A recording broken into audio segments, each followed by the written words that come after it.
man, to go back to those days. Oh, those are the days.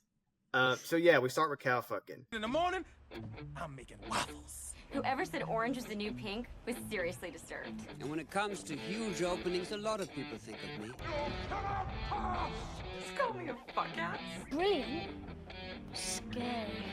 I get nasty when I'm horny.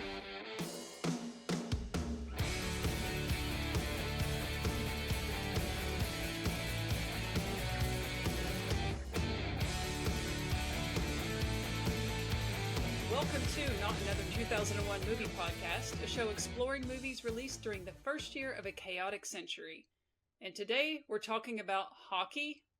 I didn't write this intro, so I don't understand what that line means. I'm Allison. I'm Josh. Wait, where's Slate? We finally got rid of him. Him and his eclectic taste. So Slate couldn't join us tonight because he's out for his daughter's birthday. I guess we'll allow that. Yeah. This time. And we knew we had to record this because the end of August is coming up. And Josh, tell them why we're doing this movie. Yeah. So we've been very. What's the sausage fest? Has been quite a sausage fest this month for our Kentucky. We've had a lot of fun talking about our Kentucky boys all month, but it's obviously pretty obvious, like, they're all dudes, like, and there are women in Kentucky who've, shocker, made and produced and been in movies, and one of them happens to be one of the most, I would say, is it fair to say? I think it'd be interesting to talk about, like, I would say most famous faces from this time period that we're covering in 2001. Mm-hmm. That and certainly in our neck of the woods, Ashley Judd. And so you talked about the hockey, like let's just go right into it, like the hockey poster. We kind of like, okay. Like for the listeners at home that aren't aware, so UK, the University of Kentucky has a club hockey team. So it's not like an official NCAA team, but they play pretty competitive club in a pretty competitive club league, and they. Not every year, but occasionally we'll put out, they do put out posters, but for a while there, they were pretty well known for doing, risque? How would we... Maybe not. How would you describe it? Well, hers was a little risque, but... Yeah, I mean, risque is the word I was going to use, but it's, kind of pushing up against the, I would say they're probably not university approved. Yeah. They're sexy posters. They're fun. They have fun. I think Laura Bell Bundy did one year, possibly. Various Miss Kentuckys and things have come through. But Ashley Judd's is kind of like the gold standard. It lives in like the Hall of Fame, if there was a Hall of Fame for such things. There should be. It's pretty legendary. It's wonderful. It's the thing, and my introduction to it, I'm sure, and it's how it's an iconic poster, at least around these parts, is I think you remember the first time you saw it, and for me that was in high school, grade age, and my English / drama / creative writing professor, teacher, not professor, had it hanging up in his, and this is the coolest guy in the world. He's like ultra progressive. He's like kind of basically most of my politics. Like he started me on the path to becoming a decent person, and he also had this hanging up in his classroom, which is like, yeah, Mr. McCoy, Mickey McCoy, the GOAT. Do you remember where you were when you first saw the Ashley Judd poster? Or is that just a me thing?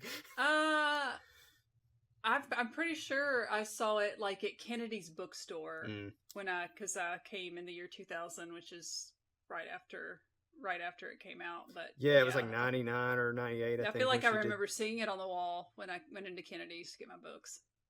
And yeah, so again, for listeners that aren't aware, Ashley Judd is a Kentuckian. She's lived in a lot of places, including even when she was growing up. But she attended several high schools in Kentucky, oddly, One of which is sort of referenced in this movie. I noticed that.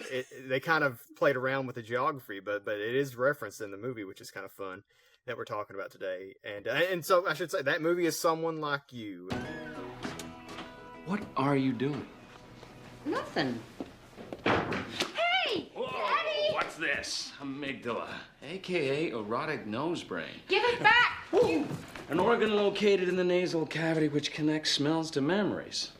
Banana slugs. Actually, hermaphrodites. While mating, the males chew each other's penises off. It's a rom-com, and we can get into it more a little bit, but that's kind of the short and fast of it. It's a rom-com starring Ashley Judd and Hugh Jackman and Greg Kinnear. Am I saying his name right? Kinnear? Yeah. It's one of those that I've read a lot, but never had a reason to say it out loud. So, and Marisa Tomei as a person. As someone who reads lines. Looks great doing it though, so I'm here for it. And the only other actor of note is Ellen Barkin. She's by far I don't have much familiarity with her compared to the rest of the cast, but she was it was so interesting because when I tore through all the Ocean's movies a few weeks ago, she's in Ocean's 12, briefly, and 13 as a pretty main character. And I was like, oh yeah, Ellen Barkin. I feel like I saw her all the time around this era and like never since then. She has that good look to her. I mean, she just plays like a TV talk show, a pretty popular TV talk show host, it seems like, in this film, in this universe. And I could see her like that. That's an easy character role. She could totally fit into that kind of thing. What does she do in Ocean's 12? She's like an assistant to the billionaire that they're trying to rob. So she kind of just got that kind of white collar. And she gets seduced by Matt Damon's character. Oh, okay. Interesting. And we talked about Ocean's 11 earlier this week, the week this is dropping. And I do think we didn't talk a whole lot when we were talking about our Kentucky movies about the guys themselves, like the people themselves. I guess we did talk a lot about John Carpenter but that was we had Sandy on, like it was kind of natural. But like we didn't mention, like it came up that there was a class at Western, but like we didn't talk about like he went to Western Kentucky University, like that was like the connection there, and grew up in Bowling Green, which is for people who don't know, is in like South. Central Kentucky, kind of. I don't know. Geography is kind of about an hour north of Nashville in Kentucky. Yeah, that's the best way to describe it. Its proximity to Nashville is more important than anything that actually in Kentucky. Because a lot of people that quote unquote say they live in Nashville or work in Nashville, really a lot of them do live in Bowling Green. It's like essentially is a suburb of Nashville at this point, which is kind of fun. And then we had Johnny Depp, last week. Who was between? God, it's so sad. I can't even remember. Oh, Ali. We had so the connection there was like the character was the Kentuckian, right? Mm-hmm. And we did talk a lot about him. We probably did him the best justice in terms of the Kentucky connection there. But George Clooney grew up in Augusta. Which is a suburb of Maysville, which is Maysville has suburbs. Yeah, a very small town. Maysville is small, but Augusta's even tinier than that. Very small high school, or a very small town with a very small high school. George Clooney grew up there. Rosemary Clooney, his grandmother, right? It's his grandmother. Very famous actress herself. Isn't she like his great aunt or something? Or is it great aunt? Okay. We don't come to this podcast for facts. Yeah, we're playing fast and loose, especially on the bonus episodes. You should know that by this point if you're listening. But so that's the relationship there to Kentucky, as he grew up in Maysville, Augusta, and which is for listeners, it's kind of close to Cincinnati. It's about 45 minutes an hour from Cincinnati, so that's the major metro there. And so Ashley Judd she attended UK. She lived in Lexington for a while growing up, attended Sayre School, which is a small private school in Lexington, very expensive school. She grew up in spent part of her time growing up in Ashland, which is like some of her family is from that. Are they from Ashland or is it from one of the, little small, like again, we're talking a lot about little suburbs of Kentucky that no one cares about except us. But I feel like I don't think it was Ashland proper, but everyone just refers to them as like being from Ashland. Yeah. Which, I mean, that's like you know, kind of the standard thing around here, right? Is you either say the county you're from or like the nearest town anyone might know. Like where I'm from, Yeah. no one knows where I'm from, but people know and people in Kentucky know where Pikeville is, generally. So I just say I'm about an hour from Pikeville. You know, it's one of those things. But so Ashley Judd. So we mentioned the. I think this is a good place to mention. In the movie, they talk about a school. They do say Paul G. Blazer. They spell it out completely, right? Paul G. Blazer in Ohio. Go Cats. But yeah, they're the Bulldogs, aren't they? No, they aren't the Tomcats. They are Okay. the Tomcats. Tomcats. I thought you would enjoy this. They are the Tomcats. The girls' teams are the Kittens. What? Yes, to this day, they Okay, still are. I could swear. They were in our district at one point. Probably. You were Bath County, right? Rowan Yeah. County? Bath County. Yeah. At one point we were in the 10th district. Another point we were in the 16th when it got like... Yeah, the 10th and goes around. 16th regions there get very intermingled a I could lot. have sworn they were the Bulldogs back then, but... They, Augusta's the Bulldogs, I believe. There's a lot of Bulldogs in Kentucky though, and a lot of Wildcats. I think they are the only Tomcats. But yeah, I've always thought that was strange. There's a few teams in Kentucky that do the boys and girls teams at the high schools that have like gendered names, and sometimes it's fun. And like that one though, I'm like, why the fuck? And they like it though. Like they seem to There's not like ever been a real uproar of it as far as not at least one that mattered. Like they've kind of embraced the kittens thing. It just seems odd. Yeah. Whatever. My high school was also the Wildcats. Okay. Our colors were red and white. And the girls' team was known as the Lady Cats. Mm-hmm. Yeah, they do a lot of them. They're the ladies. So that's like when I worked on, or I still do sports writing, high school stuff. But the thing, that sort of the style in the newspaper, at least ours, we always dropped ladies. Like we would honor the name if it was like kittens, like something specific. I can't even take that seriously. It's silly, right? Like it's Yeah. real silly, and they're good. They're usually pretty good in sports, so you see it a lot. That's like the aggravating thing is it's just God. Remember when the UK women's team was just called UK Hoops? Yeah, they went with that for a long time too. They, like into like the mid 2000s, they were or mid 2010s. I remember still seeing UK Hoops a lot. And I know in college, a lot of the colleges have started dropping the lady, like the kind of there's like the Lady Volunteers. That's one that they've kept because it's like such a part of their like iconography. And they're really successful, so they can kind of do whatever the hell they want to, and no one's going to really say too much. I was a Cardinal. We were Cardinal. I was from a Cardinal high school. Very boring. Same, red, blue, white, all the standard colors. You know, a lot of that, and unfortunately, a lot of boring stuff like that. So this movie isn't boring, I don't think, but we'll get into that. I'm sorry for the listeners. It seems like instead of a bonus question, we decided to just like do bonus Kentucky random facts. Kentucky high school sports. Hot topic. It is for me this time of year. It's football season. Let's roll. This is where I make some hay. This movie was directed by Tony Goldwyn. I'm familiar with his face. He's like a character actor. Shit. Yeah. I just looked at his photo. Yes, I remember him from one battle after another. Right, yeah. Like he's like got one of those faces, like he's in everything, but like probably isn't a name you probably don't know. Now you know his certainly know his lineage. Samuel Goldwyn, like was his either his father or his grandfather. I mean, just kind of involved with like the movies, basically like Hollywood royalty. So he's a nepo baby. But a good one, it seems like. He's kind of worked on the periphery of Hollywood a lot. He did, though, so he directed this. This is only his second of 3 movies, so I thought this was interesting. He directed a movie that was pretty widely acclaimed called A Walk on the Moon. It's like a romantic drama. I've honestly hadn't heard of it until doing research for this. Have you seen it? I'd heard of it. I haven't seen it. So he did this, and it was acclaimed. So obviously, people liked working with him. And I think to be like an actor, like just to get that kind of work in general, you probably have to be pretty easy to work with too. In general, he's probably a decent guy. We'll get embroiled in some scandal now that I've said that. So he does this in 2001, And then his next movie is called Ezra, that he directed. Came out in 2024. Dude went 23 years without making a movie. What? And I didn't read too much into Ezra. It's about I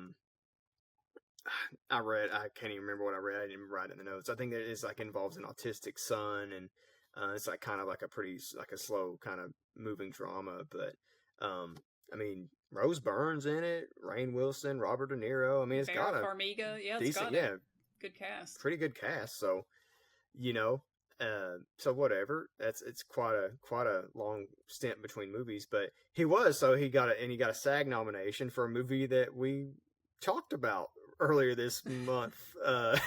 King Richard. He appeared in that movie and apparently had a prominent enough role to get a SAG nomination. I think it's called the Actors Awards now, but it used to be.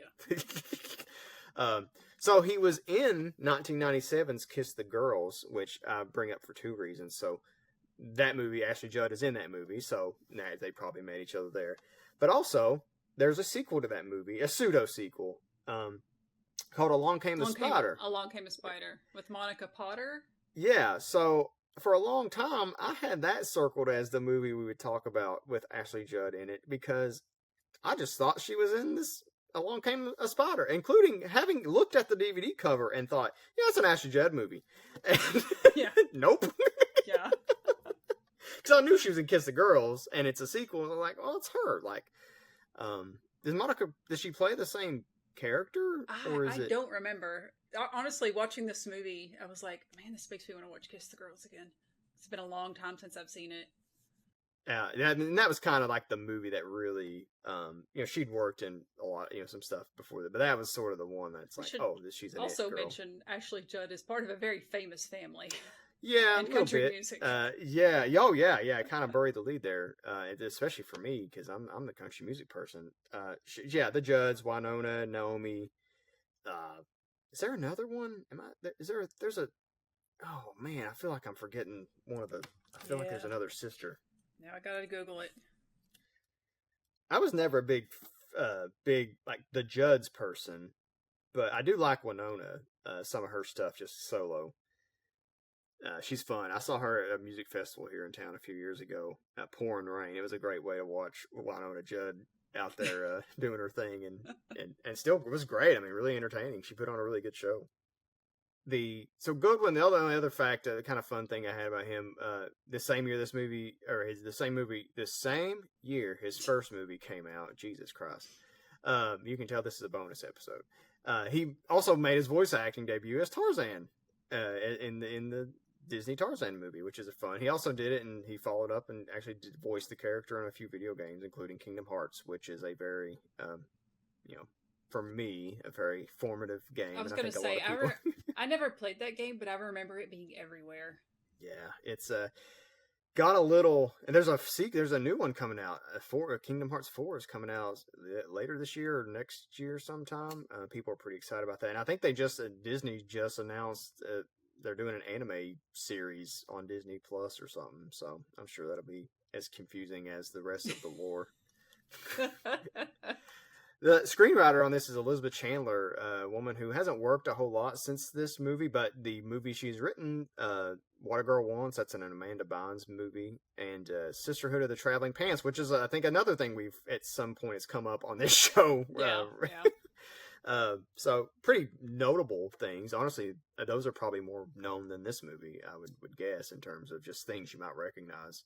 41% critic score on Rotten Tomatoes, 56% user score, so kind of split both ways there. IMDb kind of follows 6.1 stars from 28,000 users. Letterboxd kind of falls right in line with that, 2.9 stars from 25,000 ratings. It made $38 million on about $23 million budget that's reported, so it turned a profit at the box office, because I'm sure it didn't have hardly anything in the way of a marketing budget, because it came out in March. They usually say double the budget to make money back, but I'm like, I don't know that there was a ton of promotion for this. Yeah, I mean, it's one of those things. I think we can, it's so, especially at that time, I think it markets itself a little bit because of the star, Ashley Judd. I don't know that she'd done a whole lot of rom-com work. I could be just speaking right out of my ass there because I can't say I'm an expert necessarily. But she was a big name. And then Hugh Jackman sort of is kind of catching heat a little bit because he's just fresh off X-Men. People are getting to know him. Greg Kinnear was honestly probably the bigger name between the two going into this. Marisa Tomei, somebody people just generally like. It's funny, I did watch the trailer for this. And I think it's really funny. We talk so much a lot these days about how much trailers show from a movie. And it was weird because I did watch the movie before I watched the trailer. And you could get a really strong sense of everything that would happen in this movie, at least 80% of it from watching the trailer. Which is, I don't think you... I feel like it's perfectly formulaic rom-com, so you can see all the beats coming. Yeah, and that's the thing, like, right, like this is you said it well off camera before we started, like it's candy, like it's very and I think, like as we can get into the reactions now, I think it's a pretty tasty piece of candy. It's nothing it's not earth-shattering. It's not changing the world. It's not doing anything particularly special that I can catch. But it's a genre I'm also not as... Rom-coms definitely are like a pretty significant... I won't say blind spot because that would imply that I've tried to even see them. Seek like them I'm out, like yeah. like I've been pretty... it's not that I don't like them either because I've actually... I mean, hell, I drafted one for this show, but it's certainly the thing I'm the weakest category for me in terms of like a genre stance. Yeah, I feel like most rom-coms succeed based on the strength of the chemistry of the cast because, I mean, you can again, what's going to happen. Generally, like who's going to get together and there's going to be like a right before the third act, crisis or barrier that splits them up. They're going to get back. Like you can see all the beats coming, and it's like, but do you enjoy spending time with these characters and watching it happen? Mm-hmm. And I think that's where this movie succeeds because I like everybody who's in it, even though I'm just like, okay, yeah, just wait for. Oh, she's rooming with Hugh Jackman. She's walking around the kitchen in her underwear, eating Chinese food. You can't tell me they're not going to get together at the end of this movie. It is, so yeah, it's a little bit of a wackadoodle story behind this. It is absurd. How this plays out and also sort of how it comes together. So it is actually based on a book called Animal Husbandry by Laura Zigman. I don't know a whole lot about the book. Couldn't really go digging too far, but I imagine it's pretty... It all sort of ties into this theory that Ashley Judd's character has, the old cow, new cow theory. It's the most bizarre metaphor. And like when she keeps bringing it up, and I'm like, can we not compare women to cows? There's got to be a better way to like do this metaphor. Which is of all the people to call it out in the movie, I wasn't expecting Hugh Jackman to be the one to come out and be like... This movie starts with cow fucking, guys. Yeah, it sure does. And I was... Just based on the opening scene, I thought, this is a much different type of movie than I was expecting. I literally thought, I was like, am I watching the right movie? Like it... And Josh gave me one of his 2 DVDs so I could watch it. And I was like, did he put like the wrong disc back in this case? Yeah, both. I'm so glad that I bought that because even when I bought it, because I bought it, often I will buy a movie at Goodwill because I repurchase it because I forgot that I've bought it already. That one, I knew I had a copy. I knew we were going to talk about it, and I thought, just in case somebody needs it, because like it's $1.59 or whatever. Like whatever. Like half the time my in-laws are paying for it because we go out with them, and it's like I'll just throw something in the cart and they won't let me pay for it. So it's whatever. It's $1, $2 if you round up. But I did give you, so they both did have writing on them. I did, because it's like, it's amazing how much stuff, that's another thing. It's amazing how different people treated stuff like that. Like, you see that all the time. Like, people wrote their initials or their name on their disc or on the cover, and it's like I was never that person. Like I don't like seeing anything get blemished, but there's a lot of that out there when you go thrifting, and especially in DVDs and VHS, and it's just kind of funny how these people really cared about this, who, and maybe they died or they just were downsizing or whatever, but it's, this was something someone cherished enough to put their initials on. Two people. I can picture it being, a lot of it being like a roommate situation. Mm-hmm. Yeah. And there was a period of time, boys and girls, where instead of like keeping CD or DVD cases, you had giant books with sleeves in it. And I think that's a lot of it because I remember writing stuff on when I just have it in the sleeve for whatever reason. And, if you got a mix and match of a bunch of different people, I can see how you'd want to mark your territory. Well, especially when you were, now the one place I did do it was when you would burn CDs. Like you were writing on those motherfuckers a lot. It's like you're and you're coming up with acronyms for songs just to fill out the space on everything. Oh man, to go back to those days. Oh, those are the days. So yeah, we start with cow fucking. It's like that, and like there's like non sequiturs like at some point throughout the movie where like theories getting referenced, and there's like kids showing up. It's like a fucking 4-H segment or something is what it looks like, and then Ashley Judd pops up in overalls, and it's like that stuff feels like it's part of a different movie. It does. It really does. So the reason it starts with cows is she develops this theory, the new cow, old cow theory of, a bull will mate with a sow, not a sow. Those are pigs. What's a female That's cow? a different. I guess she's just a cow, right? Is it a mare? Mares, I know what they call horses, but is it? Do they don't do mare? And it's just a cow, right? Like I guess it's just a cow. God, we're dumbasses. Anyway, a bull will mate with a cow. He'll be like, "Oh, I gotta like get this cow." So they like let him breed. He mates with the cow, and then he never wants to mate with her again. And that's the whole theory. Like she's like, because this whole movie hinges on her having an affair with this new hotshot producer that comes into town, and he breaks up with his girlfriend. But then when they get together, suddenly he gets cold feet, and she's like, "Oh, I'm now the old cow, and before I was the new cow." And I guess I'll go live with Hugh Jackman for some reason. So our cow biology. So bulls. The males. The cows are female cows that have had at least one baby. Oh. Heifers are female cows who have not had babies.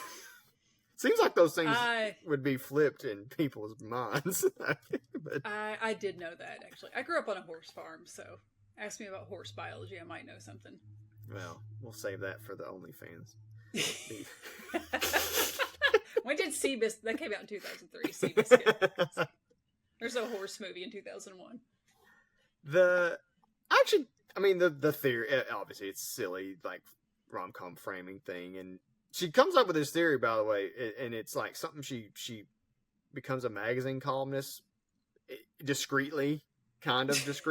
It's like it's a plot thread that, it's just really a way to funnel out this theory and kind of get allows Ashley Judd's character to talk about it in ways without revealing that. I don't know. I don't think it really makes a whole lot of sense why she's really having to keep this a secret, that she's, other than like her producer, like the quote unquote drama with the producer or the TV show at the end. But it kind of doesn't really seem that necessary. Yeah, but the producer doesn't know when she like has that fit in the office and she's yelling at Greg Kinnear, like right after he's gotten back together with and she's like, "Oh, I know what's wrong with you. Some man broke your heart. He stomped all over your heart." And she's just like, "Yeah, more or less."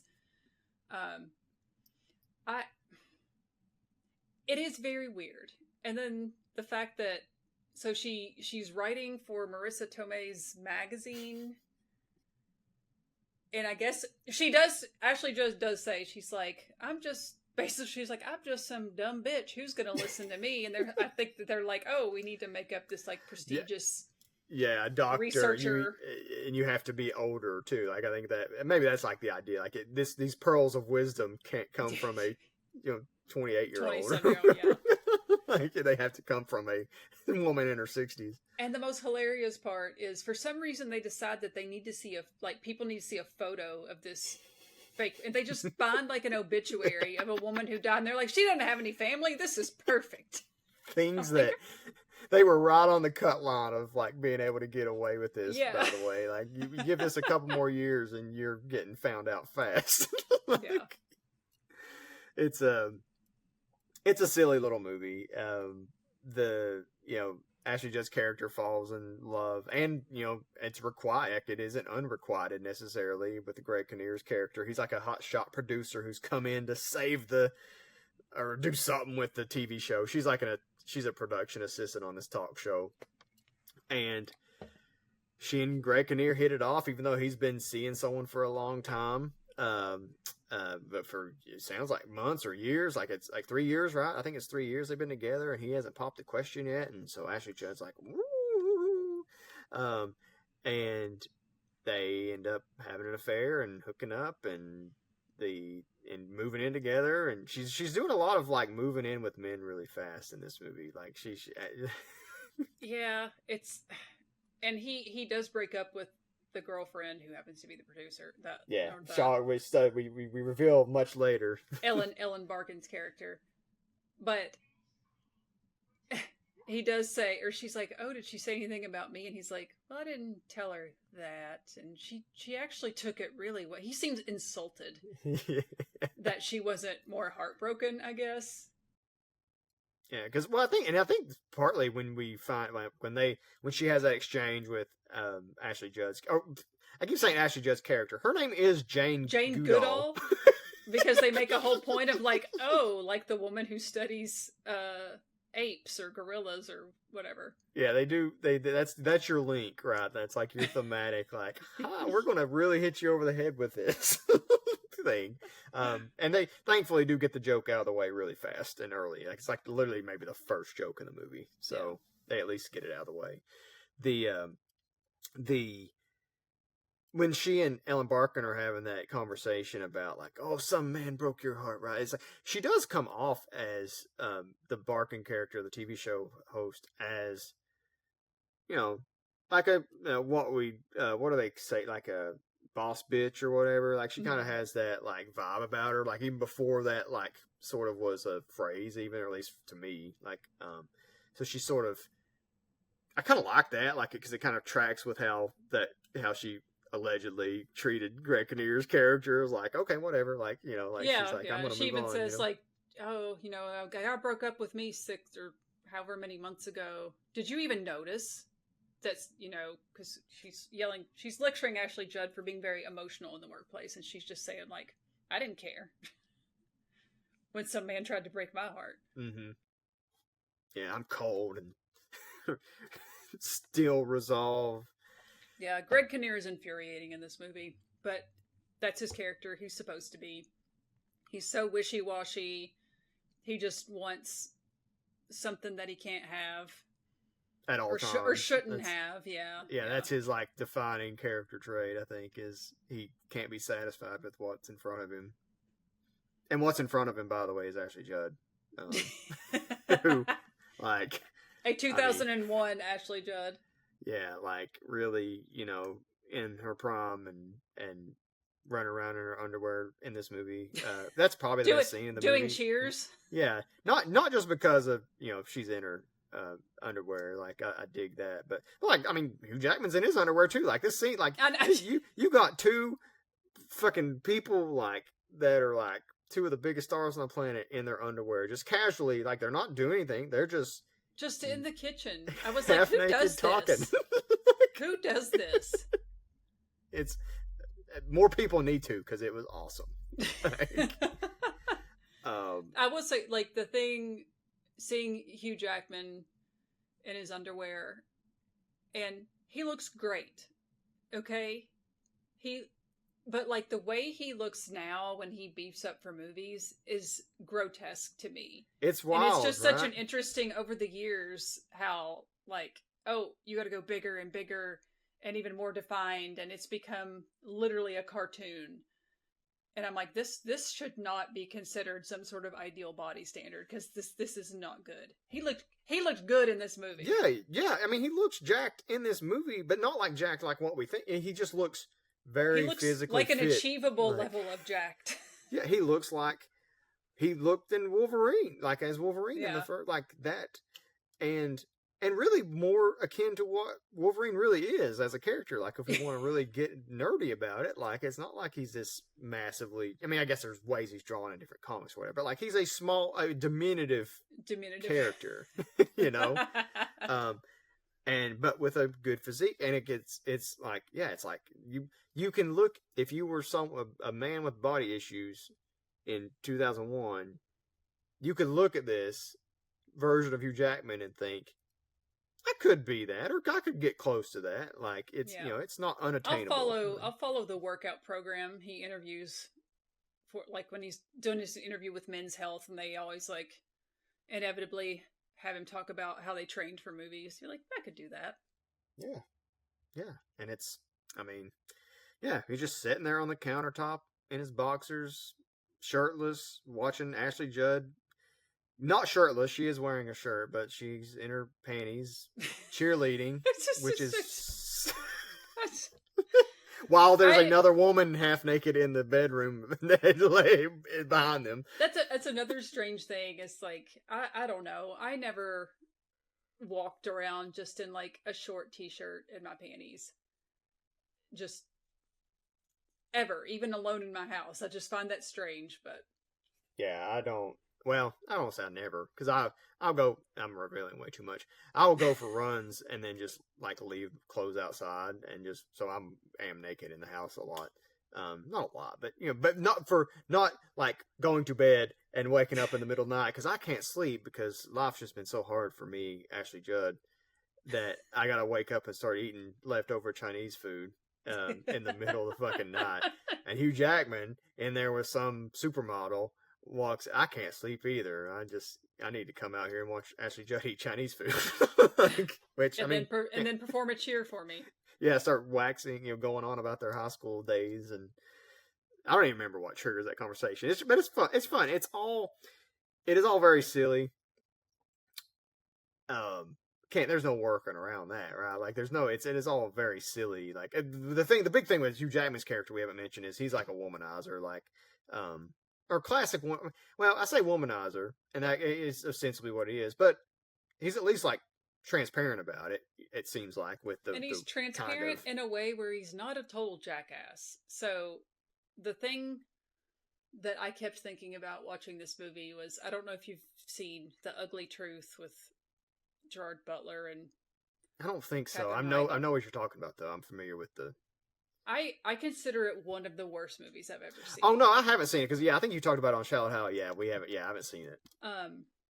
And it's so, there's so many similarities.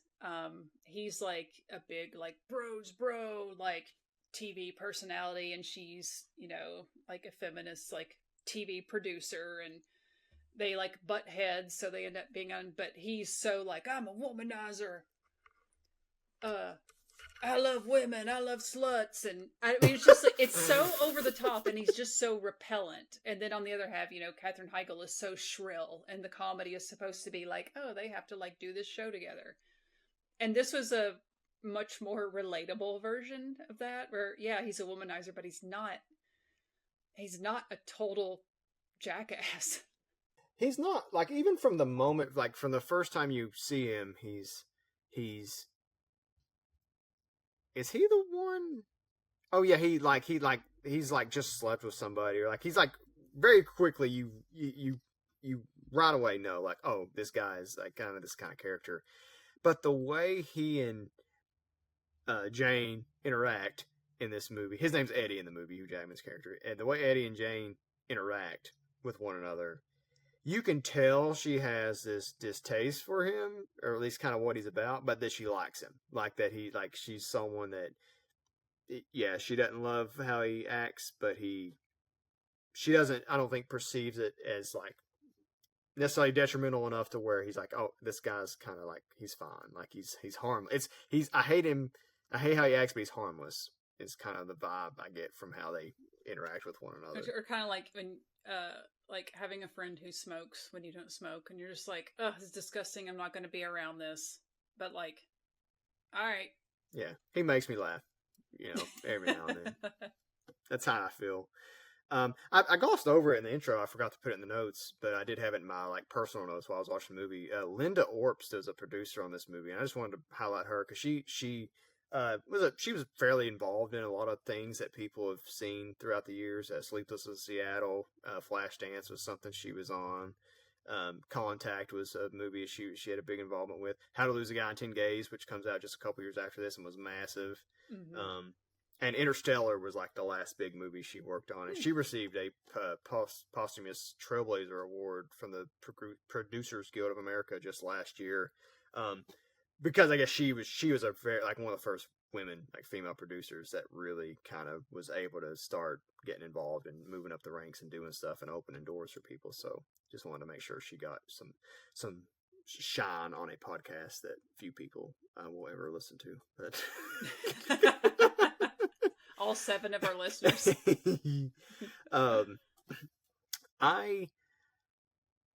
There's a lot of funny lines though in this movie too. Like, it's a pretty funny movie. Like, neophilia is something I loved. Like the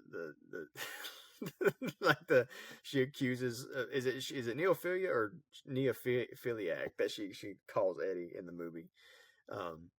That's fun.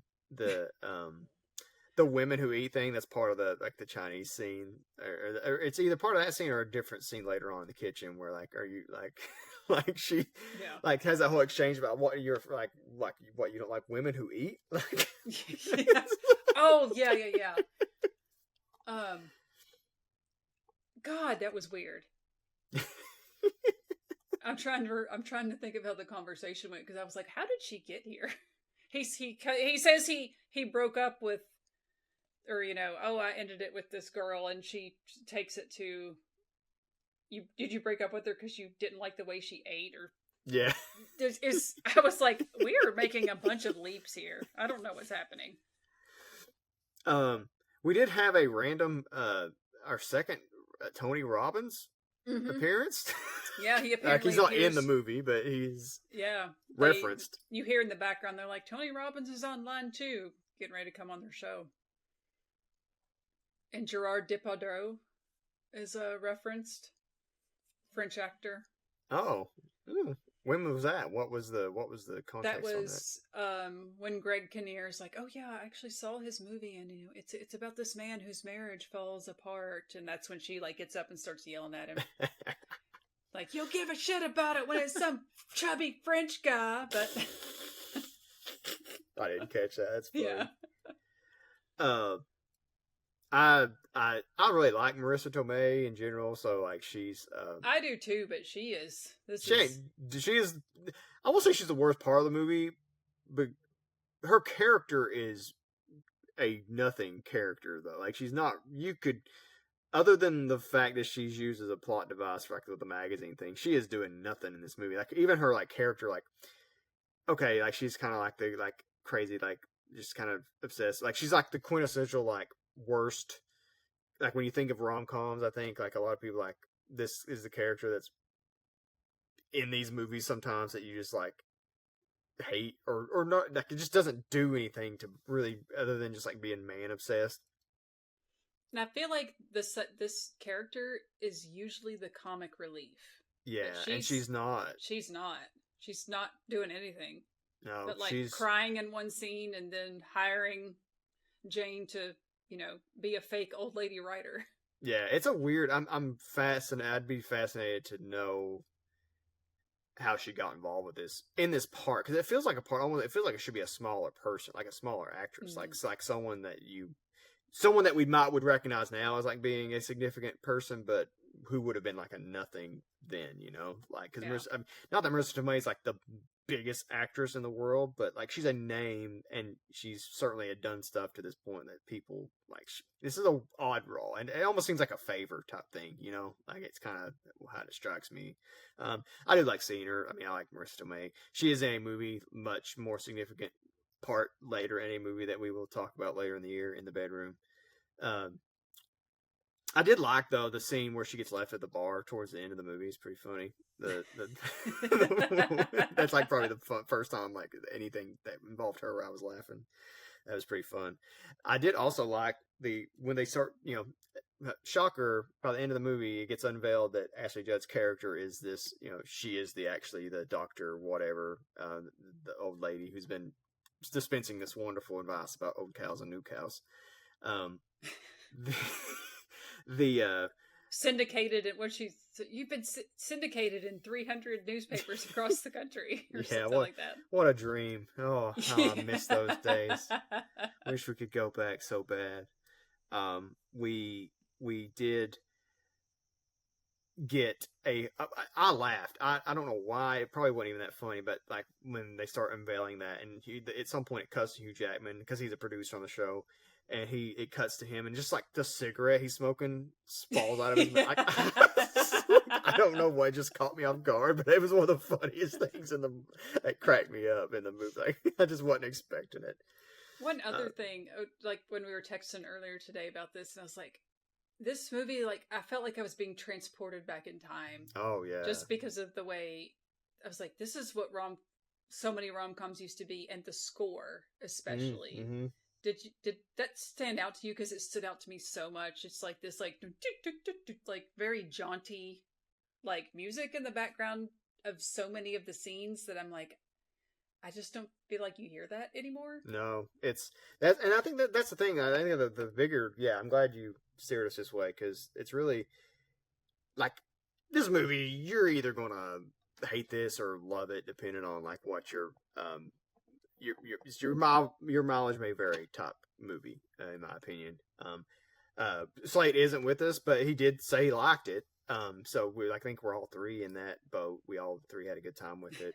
I'm guessing he probably liked it because it has Ashley Judd in it. Much like he gives Pearl Harbor a thumbs up but Kate Beckinsale. What did he say exactly? He said.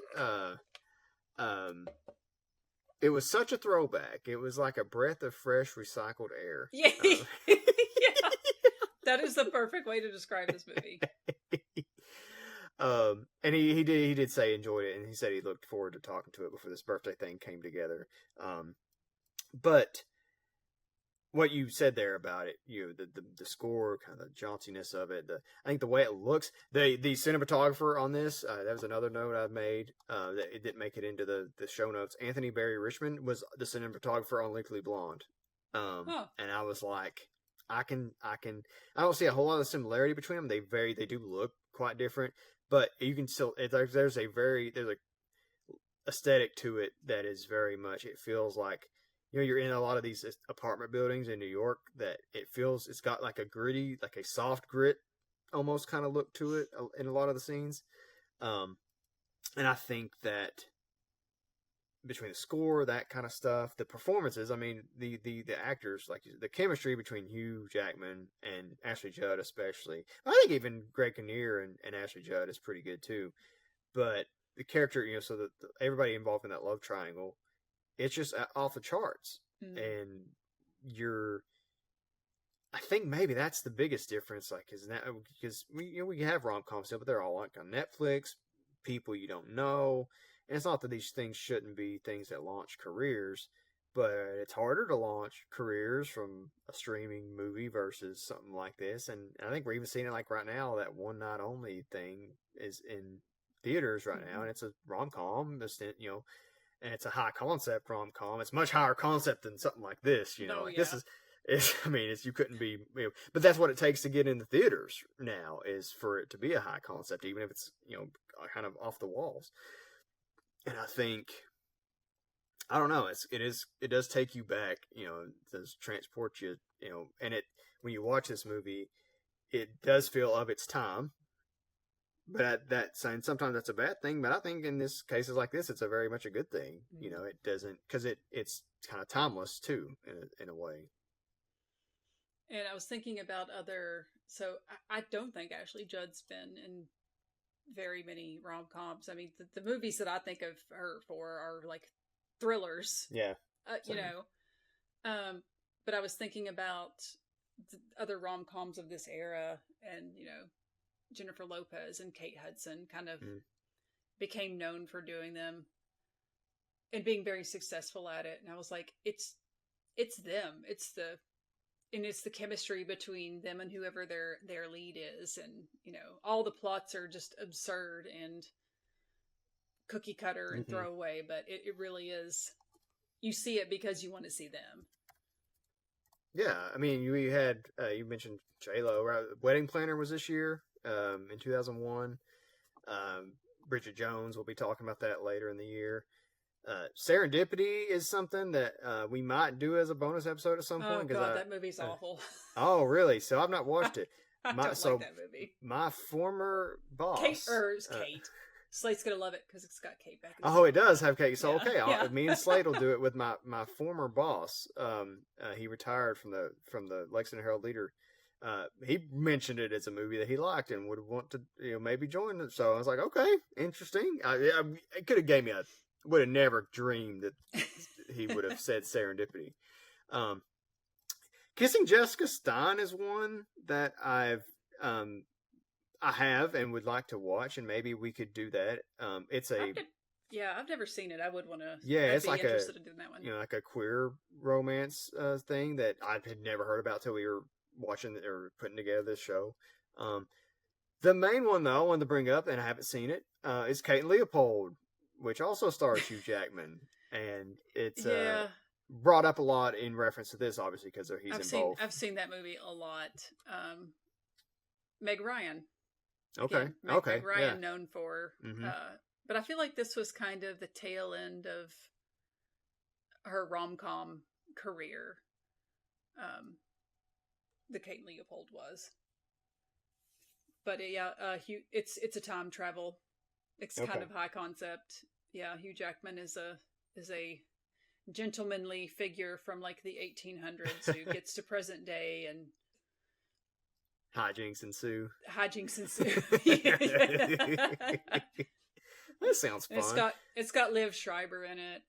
There's a lot of comedy and look at this mechanical horse, like anachronisms and things like that. But man, that stuff was really going around in 2000. We had that and Knight's Tale and Black Knight, and what are we doing? What was in the water? Everybody knew. I mean, everybody knew things were getting ready to turn south. We do get in a cameo from the World Trade Center in this a very explicit cameo. Yeah. So that'll be the last time they appear on this podcast. I think. I don't think any movies have them after. What time of year did this movie come out? March 30th. I looked that up earlier today. It's March 30th. So it's also before Swordfish. Yep. So we had, this was Hugh Jackman's first 2001 movie. Then we had Swordfish. Everybody remembers that fucking movie. And I can't talk shit about it anymore. It's like our most watched episode on YouTube now. It's like up to like 25,000 or 2,500 views or something on the YouTube channels. It's like, of course, it's the Swordfish episode. And then Kate Leopold, I think, came out like November or December. So he was, he banged out a lot of movies, and he was still really early in his career. Someone Like You, I think, was his fourth feature film total. X-Men, I think it was the first one after X-Men. So, yeah, man, it's kind of wild. Like, he's another one of these guys that we got to kind of watch their whole career, in our lifetimes. And I know it feels so weird to think that, like, seeing him in X-Men when he's just starting, and like I have followed his career the whole time, but I don't know, it makes me feel very old. Yeah, there is that. But... Yeah. There is that element to it. I wonder, it is interesting to think, if you were someone watching this in 2001, I wonder what you would have thought of this movie, and like if you would have thought, like Hugh Jackman's going to be like the biggest star that comes out of this movie, like because Ashley Judd was obviously pretty significant. Maybe you would have, because I mean we've talked about how women kind of just get cast aside, as they age, whereas fucking Hugh Jackman can still play Wolverine somehow when he's fucking 50, and with his veins bulging out of. Oh, it's like not even attractive. It concerns me. Oh God, I said 50. He's almost 60. He's 57 years old. God, man. Well, I also follow Hugh Jackman on Instagram, and over the years, you could tell when he would post videos of like prepping for the next expo, whatever appearance it was, and he's just like getting at it in the gym. I'm like, this poor man, let him rest.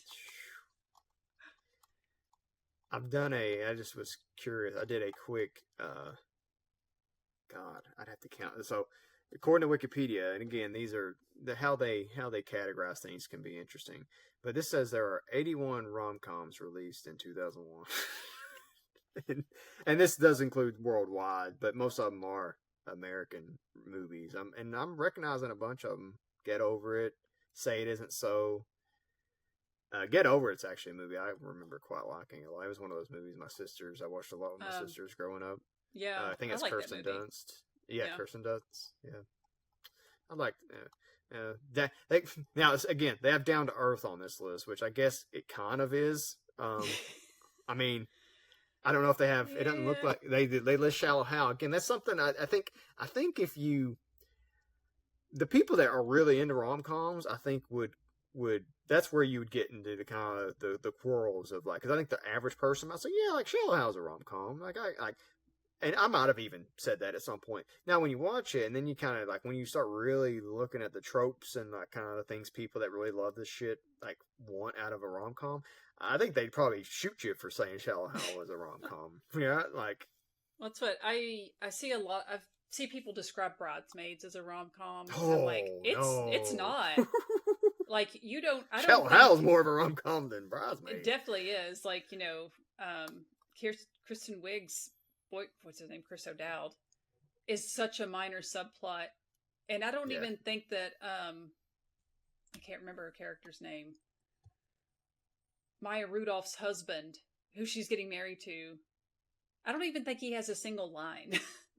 He's kind of there periodically, but I was like, no, this is a movie about friendship. It is not a rom-com. Yeah, like this movie. Yeah, this list also has like Legally Blonde. Like that's definitely not a rom-com. We've talked like about Legally Blonde, or we well, in the future we have talked about it. Sorry, listeners, we have time traveled ourselves. we're doing our own Kate and Leopold on this show, and Wet Hot American Summer. What? No. What? No. There is a romantic subplot, kind of. Yeah. Very loose. No, I think like your classic romantic comedy never passes the Bechdel test. You know what?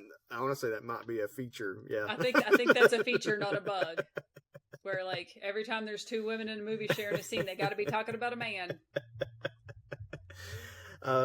Yeah, there's definitely no way this one does. Yeah, like it's like that's a good. Yeah, honestly, that's the insight. I thought about that too as I was watching, and I was like, every conversation in this movie revolves around one of these two men. That's the insight we pay Allison to be on the show for. The only other thing I had listed that I wanted to shout out was Winona Judd does make an appearance in the credits of this movie with the song You Are. I knew it right away too, like the minute it started. I was like, that's Winona. Did you watch the credits all the way to the end? I did not. Should I have? They have a shout out to the University of Kentucky cheerleading squad, and I was like, are they thanking them because they taught her a cheer? Oh, like I was like, I don't know why they're being thanked. It's like comes at the very, very end. Huh. I'll bet they did. I bet that is she probably this was back in the day. Like today she could just do a fucking FaceTime with them. She probably went and trained with them for a week to That was probably showed up at Memorial, and yeah. $200,000 of the budget was just sending Ashley Judd to Lexington to cheerlead for a week. Oh man, we used to be at country. Oh, there was something else funny. It kind of, they just made me think about. Oh, what was it? It sort of tied into that kind of like. Oh, there was early on in the movie. They're talking about they're trying to build a website or something, launch a website, and the TV show Ellen Barkin's like, we got to be streaming 24/7. I'm like, who the fuck was streaming on the internet in 2001? Like, who had the 24/7? Yeah, who had the broadband to to Yeah. pull that off? Like, this movie was very ahead of its time. Like, they were starting YouTube at this TV show. Yeah, this movie predates YouTube. Yeah, by like 4 years. How are you gonna? Yeah, how are you gonna stream anything?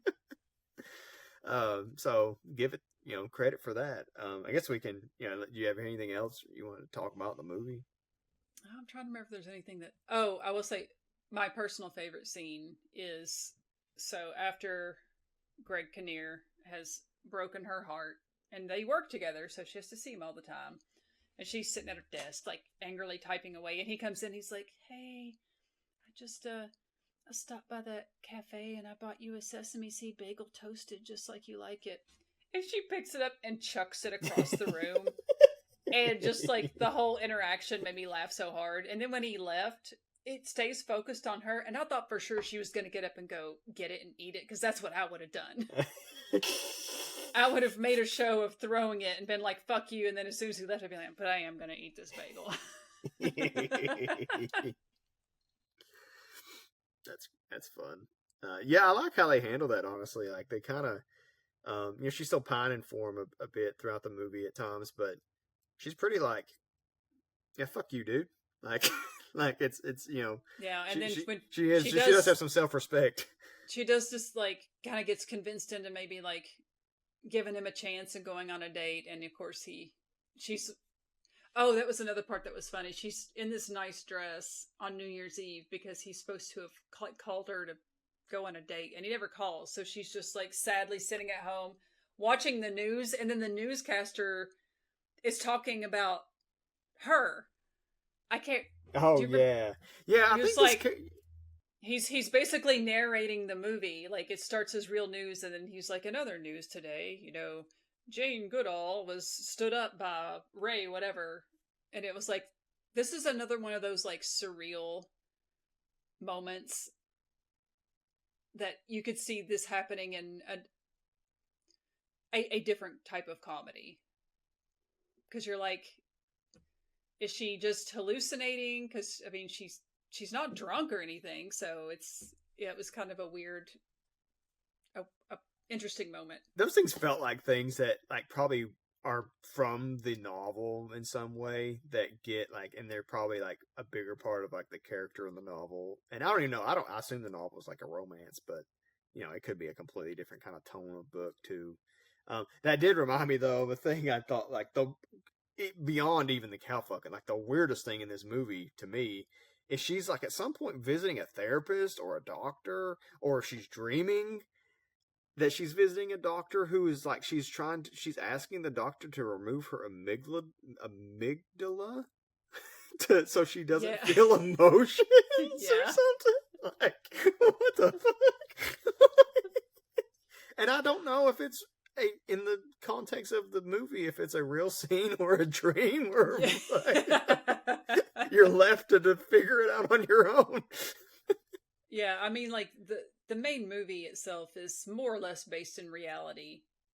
But then there are these, like you said, the asides with the kids, and then, like, her showing up on the farm, the TV talking to her. But it's not consistent enough for me to understand what... Yeah, these things probably constitute 4 minutes of the movie total together, like, collectively, maybe 5 minutes, Yeah. And so it is just... And it does feel like, I mean, that movie would be very interesting to watch, whatever movie those are from. I'll say that. And they do a good job of that stuff looking different. It does, I mean, you do know that it's the Dr. Charles, like I think it's Dr. Charles is the character she's talking to in the amygdala thing, and I was like, that was the only one I was like, is this really happening, or is she imagining this conversation? Like, it's probably an imagining thing, but it's like that's the one. It's like it's almost a little hard for me to tell. Like, is it? Yeah. I think I know where we're probably going with this, but does this movie matter? Does someone like you matter in 2026? I mean, no. This is a movie that I would tell people, I'm like, oh yeah, if you see it on any streaming platform, put it on a lazy Saturday afternoon and just let it wash over you. Yeah, it doesn't. It's fun. I like your description, candy. It's candy. It's a good throwback to what. I mean, this movie made money. It went into theaters and made a little cash, turned a profit, probably sold a lot of DVDs based on my experience at Goodwill. I've seen another copy out in the wild in the time that I've bought those too. So, it moved discs. And that was cast. A very profitable business for a long. Yeah, great cast. I mean, really. I mean, strong cast and people who, It's a movie like this too, though. I do think I won't say this isn't a Matters thing, but it is a movie that I would have never probably watched if not for this show. And even if not even within the show, if not for this month that we put together of Kentuckians, Yeah, this got thrown in kind of last minute. It's like, oh yeah, we need to get Ashley Judd in here somehow. Yeah, and I'm really glad I watched it. So, and it's something I can see rewatching it down the road and having a good time with it again. Like, it's certainly a movie that I enjoyed. And I think it is. I don't know. I didn't go searching. I don't know if it's locked to DVD or if it's had a Blu-ray release or anything since then. But there are a lot of movies like that from this time period that kind of DVDs where they stopped. And they're kind of, they run the risk of being forgotten to time in a way that you don't think about movies that just came out 25 years ago could be lost to time. But that could happen, like people, culture moves on, someday people won't know who Ashley Judd is, and they won't be thinking, because like, you'll probably know who Hugh Jackman is, but this is going to be a footnote in his filmography, versus hers, like this. And it's kind of even a footnote in hers, right? Like, because we don't necessarily associate her with like this kind of movie. So, I'm not arguing that it matters, but I think it's what it represents kind of matters in a way. Like things like this are the things you kind of lose track of sometimes, and they're fun little movies, that used to be in theaters all the time and now aren't. So, yeah, perfect little date movies, So yeah, show notes, everything, people, where. If you're listening to a bonus episode, where all our shit is. You know how to give us reviews. You know how to tell us how much you love us. This is the first time it's just been me and Allison on a show. I know. So we didn't have our love triangle. Which means Slate, this is the first time we've had an episode where the phrase "I hate so and so," which is every episode Slate hates somebody. I fucking hate Russell Crowe. I fucking hate that guy. Oh, I guess I should drop I love Tom Hardy here in Slate's honor. Who else? That's about it. Oh, I guess John Berthal probably needs a mention. I will say, I hope, I'm knocking on wood here, I don't believe there was a notable sex pest in this movie, so that's like bonus. I said, Tony Goldwyn is on watch now. He's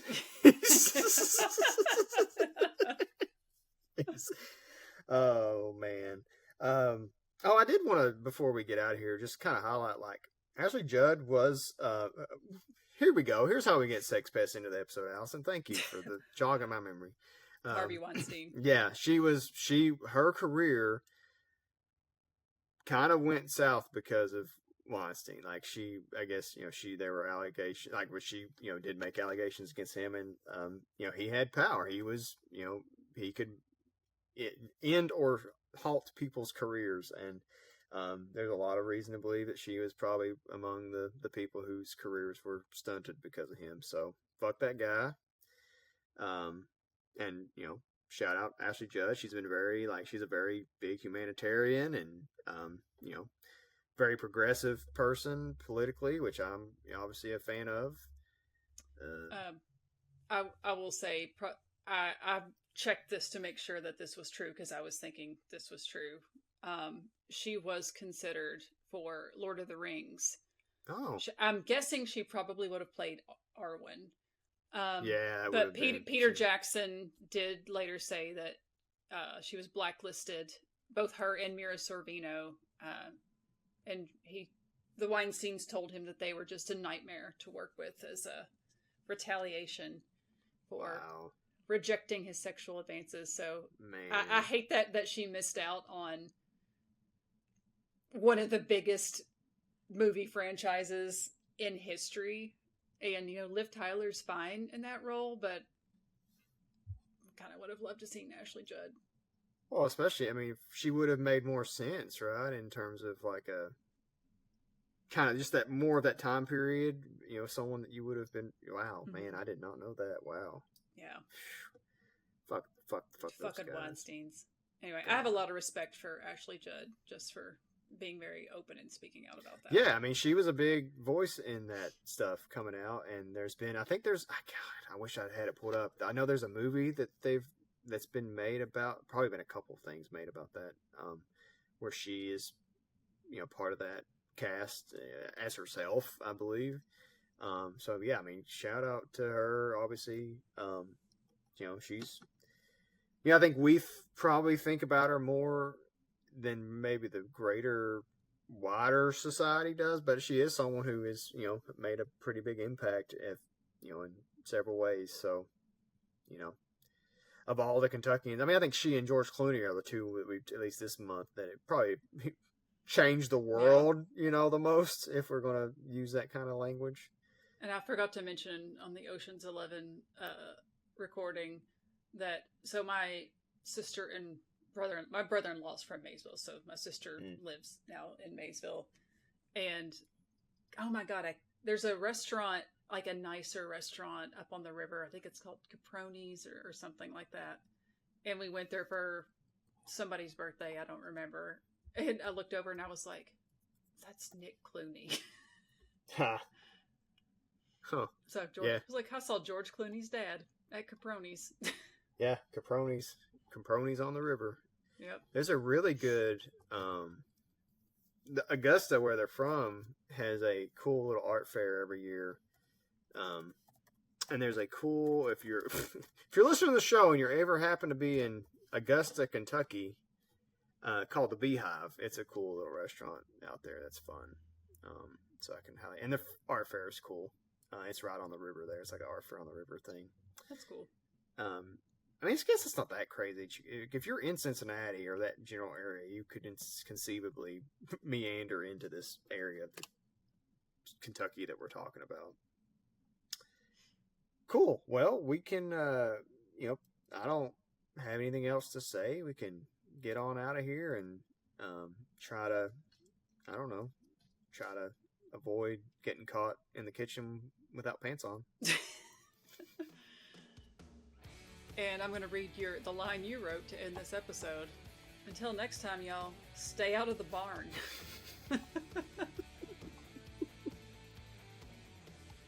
Barns are stinky. Oh, yeah.